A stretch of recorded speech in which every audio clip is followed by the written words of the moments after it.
ಅಲ್ರಿ, ಸ್ಟಡ್ ಫಾರ್ಮ್ನಲ್ಲಿ ಕುದುರೆಗಳನ್ನು ನೋಡ್ಕೊಳ್ಳಿಕ್ಕೆ ಜಾಕಿಯನ್ನು ಬಿಡಬೇಕು. ಆತನಿಗೆ ಯಾವ ಕುದುರೆಯ ಜೀನ್ ಹೇಗಿದೆ, ಇದು ಯಾವುದು ನಾಗಾಲೋಟದಿಂದ ಓಡುತ್ತೆ, ಯಾವುದು ಓಡಲ್ಲ, ಅದಕ್ಕೆ ತುಂಬ ಚೆನ್ನಾಗಿ ಗೊತ್ತಿರ್ತದೆ ಆತನಿಗೆ. ಆದರೆ ನೀವು ಅಲ್ಲಿ ಕರ್ಕೊಂಡು ಹೋಗಿ ಕತ್ತೆಗೆ ಪಾರುಪತ್ಯ ಮಾಡುವಂಥ ಕುದುರೆ ವ್ಯಾಪಾರಕ್ಕೆ ಬಿಟ್ಟುಬಿಟ್ರೆ ಕತ್ತೆ ಕುದುರೆ ವ್ಯಾಪಾರ ಮಾಡಲಿಕ್ಕಾಗತ್ತನ್ರಿ. ಬಿಹಾರದಲ್ಲಿ ಅದೇ ಇವತ್ತು ನಡೀತಾ ಇರೋದು. ಬಿಹಾರದಲ್ಲಿ ಏನಾಗಿದೆ, ಮೊದಲು ಈ ಮನುಷ್ಯ ರಾಹುಲ್ ಗಾಂಧಿ ಪಪ್ಪು ಯಾದವ್ ಮತ್ತು ಕನ್ಹಯ್ಯ ಕುಮಾರ್ನ ಬಿಟ್ಟರು. ಅವ್ರನ್ನ ಹಚ ಅಂಥೇಳಿ ತೇಜಸ್ವಿ ಯಾದವ್ ಓಡಿಸಿದ ಮೇಲೆ ತನ್ನ ಪಕ್ಷದಲ್ಲಿರುವಂಥ ಕುದುರೆಗಳನ್ನು ಕರ್ಕೊಂಡೋಗಿ ರೇಸಲ್ಲಿ ಓಡಬೇಕು ಅನ್ನುವಂಥ ಕಲ್ಪನೆ ರಾಹುಲ್ ಗಾಂಧಿಗೆ ಇಲ್ಲವೇ ಇಲ್ಲ. ಅಲ್ಲಿ ಮನೀಶ್ ತಿವಾರಿ ಇದ್ದಾರೆ, ಅಲ್ಲಿ ಶಶಿ ಥರೂರ್ ಇದ್ದಾರೆ, ಅಲ್ಲಿ ಸಲ್ಮಾನ್ ಖುರ್ಷಿದ್ ಇದ್ದಾರೆ. ಅವ್ರು ಯಾರಿಗೂ ಬೇಡಿಕೆನೇ ಇಲ್ಲ.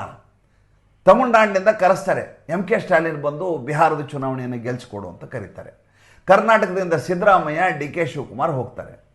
ಅಖಿಲೇಶ್ ಯಾದವ್ ಅಡ್ರೆಸ್ ಎಲ್ಲ ಬಿಹಾರದಲ್ಲಿ, ಆತ ಹೋಗಿ ಚುನಾವಣಾ ಪ್ರಚಾರಕ್ಕೆ ಹೋಗ್ತಾರೆ. ಯಾವಾಗಲೂ ಕುದುರೆ ವ್ಯಾಪಾರದಲ್ಲಿ, ಕುದುರೆ ಮಾರ್ಕೆಟ್ನಲ್ಲಿ, ಕುದುರೆ ಸಂತೆಯಲ್ಲಿ ಕುದುರೆಯೇ ಮುಂದೆ ನಿಂತು ವ್ಯವಹಾರ ನಡೆಸಬೇಕೆ ಬಿಟ್ಟರೆ, ಯಾವುದೋ ಕತ್ತೆಯನ್ನು ಬಿಟ್ಟರೆ ಕುದುರೆ ವ್ಯಾಪಾರ ಹೆಂಗ್ರಿ ಆಗುತ್ತೆ?